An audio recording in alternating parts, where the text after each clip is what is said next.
Welcome to the deep dive. We are jumping straight into our ongoing mission today. Right into it. Yeah, dissecting state-of-the-art foundational papers in generative AI. We want to extract the structural shifts that you really need to understand. And today's topic is a big one. It really is. Today, we are targeting a fundamental bottleneck in every large language model you interact with. The context window. Exactly, the context window. And you are likely highly familiar with the friction this causes. Like, you feed an AI a massive data set, right? Or you maintain a conversational agent over several weeks. Yeah, and inevitably the model just drops the thread, it forgets your initial parameters, or it hallucinates constraints that aren't even there. Or it simply fails to process the sheer volume of tokens. It just crashes. Right. So to solve this, a team of researchers at UC Berkeley published a heavily scrutinized paper. It's titled MemGPT, Towards LLMs as Operating Systems. That's a great title. It is, and they are proposing an architecture that completely bypasses the brute force scaling of context windows. Which is so needed, because the premise of this paper represents a necessary paradigm shift. I mean, for the past few development cycles, the industry consensus for solving context limitations has mostly just been Throw more compute at it. exactly, throw more compute at the problem. We see this with models attempting to ingest hundreds of thousands of tokens simultaneously. But the Berkeley team recognized that we're hitting a wall with that approach. We absolutely are. So they look to traditional computer science for a more elegant workaround. Okay, let's unpack this, because we first need to establish why simply building a larger context window is a losing battle. It's the brute force method, and it has limits. Right, so think of the context window as the AI's short-term memory. The base GPT-4 model handles, what, 8,000 tokens? Around 8,000, right? Right, and then we have GPT-4 Turbo pushing 128,000 tokens. And models like YI-34B are stretching to 200,000. Which sounds massive.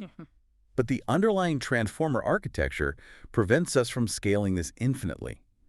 Because of the self-attention mechanism, the computational cost of increasing that window doesn't scale linearly. No, it scales quadratically. Right. This raises a really important question regarding resource allocation. If you double the context window, you are not just doubling the compute required. You're quadrupling it. Exactly. The memory bandwidth required to compute the attention matrix across, say, 1 million tokens, it becomes economically and physically unfeasible for standard deployment. You just run into massive GPU memory walls. You do. But even if we assume infinite compute, just pretend server costs don't exist. Must be nice. Right. But the Berkeley paper highlights a secondary, arguably more fatal flaw. LLMs are notoriously bad at actually utilizing massive context windows. Yes, that refers to the lost-in-the-middle phenomenon. Which has been heavily benchmarked recently. Right. When you saturate a massive context window with a monolithic wall of text, the model maintains a strong retrieval rate for the tokens at the very beginning of the prompt. And the tokens at the very end. Yeah, but its attention mechanism degrades significantly for anything buried in the middle of that context. It essentially becomes blind to the core of the document. The degradation curve is striking. You can feed a model 100,000 tokens of legal documentation, ask it a highly specific question about a clause on, say, page 50, And it will often hallucinate. or just declare the information missing entirely, even though it's sitting perfectly within its theoretical context window. So the Berkeley team concluded that relying on a static, ever-expanding context window is functionally a dead end. We need a dynamic memory management system. Exactly. And here is where it gets really interesting. They mapped the LLM architecture directly to a traditional computer operating system. It's a brilliant analogy. It really clicked for me. Yeah. So in a standard computer, you have RAM, which is incredibly fast but highly limited in capacity. That's your short-term workspace. Right. Then you have the hard drive, which is comparatively slow but offers virtually infinite storage. And decades ago, computer scientists solved the RAM limitation with a technique called virtual memory paging. Seamlessly shuffling data. Exactly. The OS seamlessly shuffles data between the fast RAM and the slow disk behind the scenes. So if you have 100 browser tabs open, the OS doesn't crash. It just pages the inactive tabs to the disk. And MemGPT applies this exact architectural concept to generative AI. It is a highly effective parallel. In the MemGPT architecture, the LLM's fixed context window, let's say that standard 8,000 tokens, is designated as the main context. So that's the AI's RAM. That is the RAM. It's the only data the attention mechanism is processing at any given microsecond. And connected to this is the external context, Which acts as the disk storage. the hard drive. Right. This external context is essentially unbounded. It consists of massive external databases, vector stores, historical logs. All the heavy data. The crucial differentiator here is that MemGPT doesn't rely on a rigid, hard-coded Python script to move data between the RAM and the hard drive. That's the secret sauce. It relies on the LLM's own instruction tuning to manage its virtual memory autonomously. The LLM is prompted to emit specific function calls. It generates a structured JSON payload that the MemGPT system intercepts. The system executes the database query and then pipes the result back into the LLM's main context as a system message. It shifts the AI from a passive responder to an active manager of its own data state. Let's look at how they structure that fast RAM, the main context. Yeah, let's break that down. They partition the main context into 3 distinct blocks, right? Yes, mostly to prevent the model from overwriting critical instructions. Okay, so block 1 is the system instructions, and these are strictly read-only. Crucially read-only. This is the core prompt engineering that defines the MemGPT persona, the rules of the operating system, and the specific schemas for the function calls it is allowed to use. Things like core memory append or archival memory search. Right, because if the model could overwrite this, it would essentially corrupt its own operating system. It would break itself. Block 2 is the working context. Okay. This operates as a read and write scratchpad. The LLM has explicit functions it can call to edit this block at any time. So it uses this space to maintain a persistent summary of you, the user. Your current goals, your evolving preferences. It's maintaining a state, much like a traditional software application maintains state variables. Exactly. And then block 3 is the FIFO queue. First in, first out. Right. This contains the rolling history of the current user-agent dialogue, the user's prompts, the LLM's responses, and the internal system messages generated by those function calls. They all stack up here. Yes. But since this is part of the main context, it is bound by the hard token limit. So when you have a prolonged session, that FIFO queue is going to aggressively consume the available tokens. That is where the system's queue manager intervenes. Right, because we can't let it overflow. MemGPT operates on a continuous monitoring loop. When the token count of the main context hits a critical threshold, I think the paper defines it around 70% capacity. yes, around 70%, the system generates an interrupt. It injects a SOUTA message into the LLM's context warning of memory pressure. That interrupt mechanism is clever, but I have to question the lossy nature of what happens next. The summarization. Yeah. When the LLM receives that memory pressure alert, it pauses the user-facing interaction. It autonomously executes a function call to review the oldest messages in the FIFO queue. It summarizes them. Right. It writes that summary into the working context or pushes it to the long-term archival storage, and then flushes those original tokens to free up space. To clear the RAM. But inherently, summarization destroys nuance.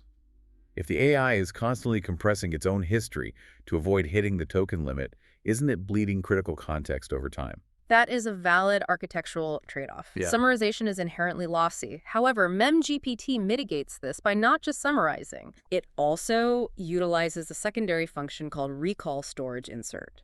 Okay, what does that do? Before the raw tokens are flushed from the FIFO queue and summarized, the exact unedited dialogue pairs are committed to a chronologically indexed database. Ah, so it keeps the receipts. It keeps all the receipts. If the model later realizes it needs the exact phrasing or granular details of a conversation from 3 weeks ago, it can query the recall storage, Bypassing the compressed summary entirely. retrieving the raw data. Let's push on that token economy for a moment, though. Sure. Every time the system hits that memory pressure threshold, it has to run a background loop. The LLM reads the queue, generates a JSON function call to summarize, the system executes it, the LLM generates another call to flush the queue, and so on. It's a lot of background chatter. Right. In a live production environment, generating those hidden tokens costs API credits. You are paying for a lot of invisible compute just to maintain the memory state. The token overhead is certainly non-trivial. You are trading computational efficiency for functional persistence. It's a trade-off. But the Berkeley team's argument is that the cost of running these targeted small context management loops is still vastly lower than the quadratic cost of running a single massive 128,000 token inference every single time the user sends a message. That makes sense. It's a more sustainable scaling model. Very much so. So to see how that persistence pays off, let's look at the first major benchmark in the paper, the multi-session chat dataset. The goal here is to create an infinite conversationalist. An agent that maintains coherence over months or years of intermittent interactions. The paper outlines a highly specific test case we can refer to as the James scenario. The multi-session chat evaluation specifically tests the AI's ability to handle temporal shifts. Evolving facts. Exactly. In a standard LLM interaction, if you establish a fact in prompt 1, the AI holds it. But if you contradict that fact in prompt 50, standard models often struggle to reconcile the two. Leading to hallucinations. Right. So in the MemGPT setup, during an initial session, you mentioned your boyfriend, James. MemGPT intercepts this. It uses its core memory append function. It actively writes boyfriend named James into its read-write working context. That fact is now permanently in its RAM. Several sessions later, perhaps a week in real time, you log in and mention a breakup with James. A traditional model with a massive context window would now have conflicting tokens. An early token declaring James is the boyfriend and a late token declaring a breakup. The attention mechanism has to weigh both. MemGPT, however, utilizes its state management capabilities. It recognizes the state change and issues a core memory replace function. It actively deletes the old string. And overwrites it with ex-boyfriend named James. The compounding effect of that is what drives the benchmark performance. Absolutely. Because months later, in a completely disparate chat, you mentioned your birthday is February 7th and you went to Six Flags. MemGPT updates the working context with the birthday. But it also triggers a background search into its archival storage, using Six Flags as the key. It retrieves a raw dialogue log from months prior where you mentioned meeting James at Six Flags. The AI then synthesizes all of this to ask, did you go with James? It's so cute how both met there. What's fascinating here is the quantitative results of this specific capability. They are mapped out in the paper's deep memory retrieval task. They isolated this exact mechanic, right? Yes. Asking the AI questions that force it to rely on distant, buried conversational details.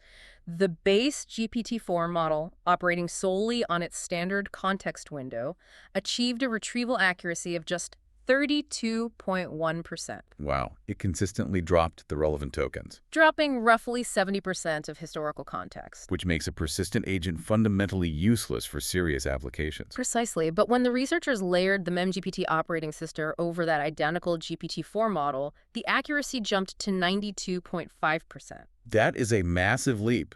The underlying intelligence of the model didn't change at all. Not one bit. The routing of the data did. By forcing the model to explicitly retrieve data from external storage rather than hoping the attention mechanism catches a token in a massive window. The reliability scales dramatically. It does. That routing architecture becomes even more critical when we look at the second major application the researchers tested, document analysis. We are moving away from conversational agents now. Right, looking at enterprise-scale data ingestion.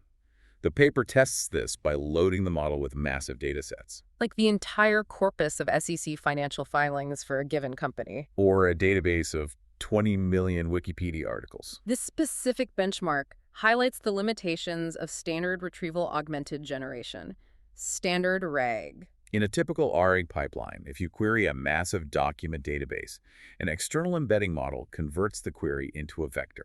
It searches the database, grabs the top K results, usually the top 3 or 4 chunks of text, and jams them into the LLM's context window. But standard RAG is a single-shot mechanism. If the external retriever fails to grab the exact paragraph containing the answer in that first poll, the LLM is completely blind. It reviews the 3 chunks it was handed, Yeah. realizes the answer isn't there, and defaults to insufficient information. It has no mechanism to dig deeper. MemGPT introduces what the paper calls function chaining to overcome this. It transforms the AI from a passive recipient of data into an active investigator. The paper demonstrates this with a specific query, asking the model to identify the first winner of the Nobel Prize in Physics from the Wikipedia database. Okay, so when the query hits MemGPT, it issues an archival memory search for Nobel Physics.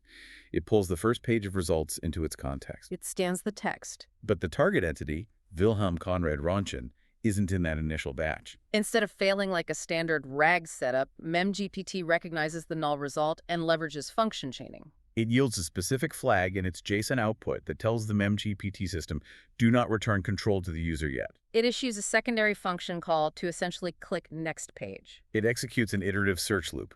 Page 2, scan, fail. Page 3, scan, fail. It continues this autonomous paging process, entirely hidden from you, the user, until it isolates the target data. Only when it has synthesized the correct answer does it emit a send message function to break the chain and respond. Exactly. I see the mechanical advantage over standard RAG, but the latency implications here seem severe. They are a factor. If I'm querying a massive financial report, and MemGPT has to iteratively page through 10 different sections, generating a new set of JSON tokens for every single page turn, waiting for the database to return the text, and then processing it. It takes time. Am I waiting 3 to 4 minutes for a response? That shatters the illusion of real-time interaction. The latency is undoubtedly the primary friction point in this specific use case. The function chaining is a serial process, not parallel. Right. Each step requires a full inference pass from the LLM to analyze the results and determine the next function call. If you need instantaneous sub-second latency for a real-time application, this architecture will struggle. So it's not for a rapid-fire chatbot. No. However, the Berkeley team optimizes for accuracy and depth over raw speed, They're enterprise tasks. like legal discovery or comprehensive financial auditing. Waiting 60 seconds for autonomously verified, perfectly accurate answer is vastly preferable to receiving an instantaneous hallucination from a standard model. Because it got lost in the middle of its context window. Precisely. To mathematically prove that accuracy claim, the paper details one final, highly rigorous benchmark: nested key-value retrieval. This is a great test. They designed a synthetic dataset to intentionally break the attention mechanisms of standard LLMs. They use universally unique identifiers, or UUIDs. These are 128-bit strings of random alphanumeric characters. It operates as a multi-hop digital scavenger hunt. Okay, lay that out for us. The model is given a starting key, key A, and instructed to find the corresponding value. But the dataset is structured so that the value of key A is actually just key B. The model then has to look up key B to find key C. And so on, until it hits the final terminal value. They test this across varying levels of nesting.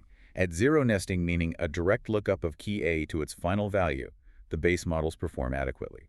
Including GPT-4 Turbo with its 128K context window. But the paper reveals a catastrophic failure rate as the complexity increases, When a data is nested just 3 levels deep, requiring the model to hold the intermediate UUIDs in its attention matrix while scanning the rest of the massive context for the next link. the base models completely collapse. They hit a 0% accuracy rate. A 0% retrieval rate on a strictly deterministic task is a glaring indictment of relying solely on massive context windows. The base model becomes overwhelmed by the sheer volume of distractor tokens. It loses the thread of the intermediate keys. MemGPT, however, approaches this differently, not by trying to hold the entire dataset in memory simultaneously. But by utilizing its function chaining to isolate each step. MemGPT queries the database for key A. It pulls only that specific result into its main context. It identifies key B. It drops key A from its memory, clears the distractions, and executes a targeted search for key B. Because it is actively managing its attention, keeping its main context incredibly lean and focused on a single hop at a time, MemGPT maintained near-perfect accuracy. Regardless of whether the data was nested 3 levels deep or further. It definitively proves that sequential reasoning paired with dynamic memory paging vastly outperforms static brute force context scaling. So what does this all mean?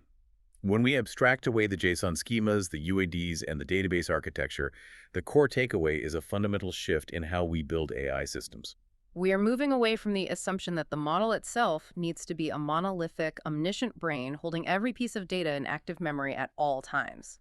By equipping existing highly capable LLMs with an operating system that handles virtual memory paging, we bypass the physical and economic limits of transformer architecture. If we connect this to the bigger picture, it democratizes advanced AI capabilities.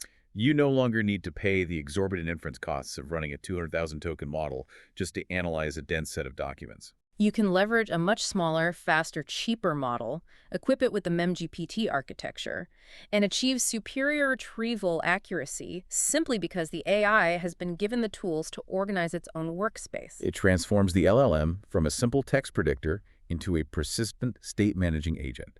A true assistant. And that leads to a conceptual shift that extends beyond just the engineering. Consider the trajectory of this architecture. If an AI operating system can autonomously index, summarize, and perfectly recall every interaction, every document ingested, and every microscopic preference expressed over a timeline of years. It establishes a persistent digital memory that doesn't degrade. Human memory is inherently malleable. We constantly overwrite details, summarize poorly, and lose the middle of our own context windows. We are flawed systems in that regard. 10 years from now, when you have an agent that utilizes an architecture like MemGPT, maintaining a flawless, cryptographically verifiable ledger of your historical data, how does that shift your reliance on your own recollection? That is a wild thought. When a disagreement arises about a past event, will you inherently defer to the machine's perfectly paged memory over your own flawed biology? The architecture forces us to confront the fact that we are building systems that manage historical truth far more reliably than we do. It is a profound structural shift to keep an eye on. That concludes our analysis of the MemGPT architecture. Thank you for joining us on this deep dive. Keep questioning the consensus, keep exploring the research, and we will see you next time.